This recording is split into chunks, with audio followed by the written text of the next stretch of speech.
Tara guys, kain muna tayo guys. Bubuksan ko na yung aking baon guys. Ipinagluto kasi ako ng sarili ko eh. Ayan, o diba? Yan, itlog na may kasamang corn beef. Okay, corn beef from Japan guys. At yung itlog from Australia. Okay, yung nalagyan naman from Canada. Dahil wala tayong kutsara, siyempre kakamay lang natin yan guys. Ayan, kamay lang yan, kamay. So, ito naman yung ating tubig guys. Ayan.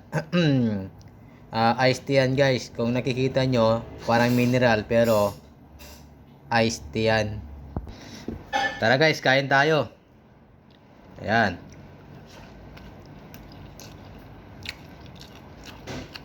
Guys, yung rice ko nga pala galing to ng Benguet, Ifugao. Kaya masarap at malasa. Shout out sa mga taga Benguet.